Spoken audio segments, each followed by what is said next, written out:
Bugungi kunda respublikamiz miqyosida o'tkazilayotgan xavfsiz va sog'lom yurt keng ko'lamli tezkor profilaktik tadbirlar doirasida qimor va tavakkalchilikka asoslangan onlayn o'yinlarni o'tkazish bilan bog'liq holatlarga chek qo'yildi. Samarqand viloyati Ichki ishlar boshqarmasi axborot texnologiyalari sohasidagi jinoyatlarga qarshi kurash boshqarmasi xodimlari tomonidan o'tkazilgan tezkor va texnik tadbirlar davomida 1998-yilda tug'ilgan, muqaddam 2 marotaba Jinoyat kodeksining 177-moddasi bilan sudlangan shaxs o'zining 2000, 2003 va 2004-yilda tug'ilgan jinoiy sheriklari bilan birgalikda Samarqand shahrida joylashgan Paynet shoxobchasida qimor va tavakkalchilikka asoslangan onlayn o'yinlarda qonunga xilof ravishda ishtirok etayotgan shaxslarga xizmat ko'rsatib kelayotganligi aniqlanib, qo'lga olindi. Aniqlanishicha, ushbu shaxslar 2025-yilning dekabr oyida shu turdagi huquqbuzarlik sodir etganliklari uchun qo'llanilgan ma'muriy jazodan o'zlariga xulosa chiqarmasdan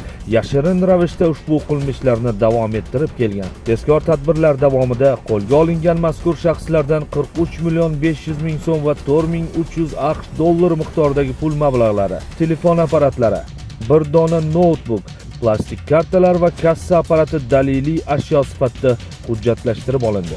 Shuningdek, tadbir davomida onlayn qimor va tavakkalchilikka asoslangan o'yinlarda hisobini to'ldirish maqsadida borgan 18 nafar shaxslar ham aniqlanib, qo'lga olindi. Mazkur holat yuzasidan Samarqand viloyati Ichki ishlar boshqarmasi axborot texnologiyalari sohasidagi jinoyatlarga qarshi kurash boshqarmasi huzuridagi tergov bo'limi tomonidan O'zbekiston Respublikasi Jinoyat kodeksining 278-moddasi 1-qismi bilan jinoyat ishi qo'zg'atilgan.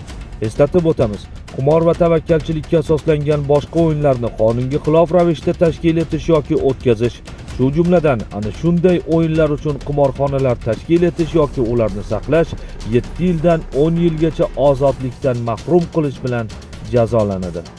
Agarda siz ham shubhali faoliyat yoki shaxslar haqida ma'lumotga ega bo'lsangiz, ekranda ko'rsatilgan call center ishonch telefon raqamlariga xabar berishingizni so'rab qolamiz. Ogoh bo'ling.